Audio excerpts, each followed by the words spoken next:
Mohamed Chek, on commence avec vous, Ma cuisine méditerranéenne, un livre en forme d'hommage à votre grand-mère qui vous a initié à l'amour des bonnes choses et aux recettes des plats traditionnels algériens. Quels souvenirs gardez-vous de la cuisine de votre grand-mère? De très beau. Merci d'en parler d'ailleurs de cette manière. Tout simplement, c'est grâce peut-être à elle, entre autres, que j'ai fait ce métier aujourd'hui. Parce que quand j'étais plus gamin, plus jeune plutôt, c'est elle qui me gardait. Et donc, je pense qu'on a tous un peu les souvenirs de la cuisine de sa grand-mère, quelle qu'elle soit. Les saveurs. Donc, les saveurs, voilà, et les plats vraiment gourmands. Et donc, elle me faisait souvent goûter les plats qu'elle préparait avant le dîner pour me demander s'il y avait des petites choses à améliorer ou pas. Et j'étais plutôt friand en tant que grand gourmand. Et très vite, donc, je suis rentré même en cuisine pour l'aider. Donc, et parmi les plats qu'elle affectionnait et que vous affectionnez, le couscous mesfouf, on va le voir à l'image. Dites-nous exactement, pour celles et ceux qui nous regardent et qui ne connaîtraient pas, ce qu'est ce plat. Alors, on connaît nous traditionnellement le couscous avec les légumes et ce qu'on appelle le couscous royal, donc la merguez, etc. Mais en fait, au Maghreb et surtout en Algérie, pour moi parce que c'est le pays que je maîtrise le mieux, il y a plusieurs manières de manger le couscous en fonction de sa région.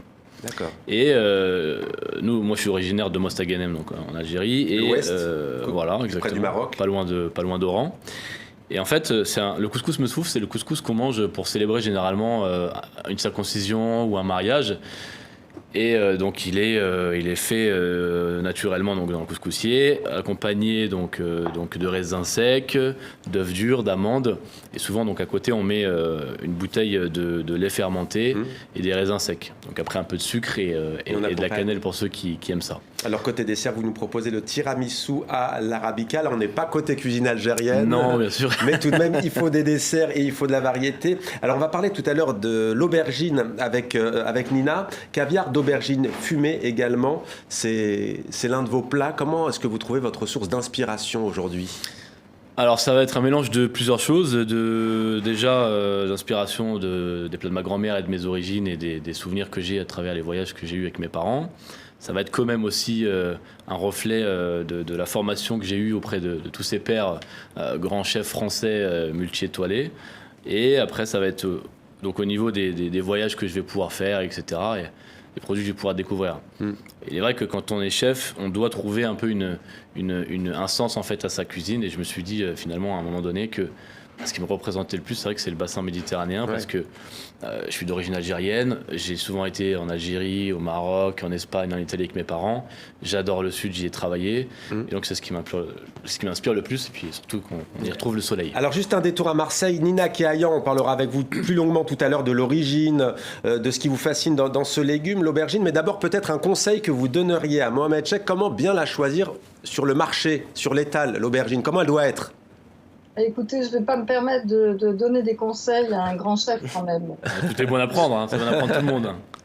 Professionnel de la cuisine, je suis auteur d'un livre de cuisine par hasard. Non, mais je pense qu'il le sait, hein, il faut qu'elle soit bien ferme avant tout, et pas trop grosse, qu'il n'y ait pas trop de graines dedans. Lisse. Voilà, lisse, saine. Et puis moi, j'avoue que je préfère les violettes, quoi. J'apprécie pas tellement les différentes aubergines. Bon, voilà qui est dit. On revient vers vous dans quelques instants. Mohamed Chek, la célébrité désormais depuis maintenant, évidemment votre grande victoire à Top Chef. Vous avez voyagé ces derniers mois, notamment la Côte d'Ivoire, Abidjan. On va voir votre story publiée sur Instagram. Vous êtes allé à Abidjan, en Côte d'Ivoire, mais pas seulement. Qu'est-ce que vous avez puisé dans ce pays en termes de recettes, par exemple, que vous auriez envie de réadapter à votre manière? Alors, ils utilisent énormément de marinade pour leurs produits, que ce soit de la viande ou du poisson. Donc moi, qui suis aussi très friand des sauces, parce que en cuisine... Là, on voit la viande, par exemple, il y avait de la marinade, j'imagine, après, pour l'accompagner. Exactement. Là, on voit on est purement dans le vrai. Hein, donc, tout a été mariné. Donc ça, c'est nous qui l'avons préparé. Et en fait, donc les petites brochettes, c'était un mélange d'épices et grillé à la braise. Et en fait, pour moi, ça représente un peu une cuisine, ce que j'appelle nomade. C'est-à-dire qu'on a des produits qu'on trouve facilement, on va le mariner pendant un certain temps et puis on va le cuire avec ce qu'on a, donc de la braise, sous du sable, etc. C'est la cuisine que j'affectionne particulièrement. Il y a un plat que j'ai mangé que j'avais jamais mangé avant qui s'appelle la tchéké. La tchéké. Donc en fait ça ressemble un peu finalement au couscous mais version africaine. Donc ils broient en fait du manioc qui cuisent au couscoussier. Ça fait une espèce de semoule en fait végétale et après ils agrémentent dessus végétal et de poisson. Autre voyage, Mohamed Chek, l'Italie. L'Italie, c'est d'une des cuisines méditerranéennes, on le sait, les plus gourmandes. Votre livre s'appelle Ma cuisine méditerranéenne. Forcément, ce voyage avec pasta, ça vous a inspiré? Ouais, bien sûr, bien sûr. C'est de très beaux souvenirs. C'est un fabuleux pays. J'ai découvert pas mal de choses que je connaissais pas. Et la sensibilité vraiment des goûts et des saveurs. Donc, on voit que nous, vulgairement, on va cuire des pâtes à l'eau parce qu'on n'a pas le temps, mais eux, c'est toute une culture, quoi. C'est un art. Et voilà, c'est super intéressant et on en sort vraiment grandi culinairement après avoir voyagé dans ce pays.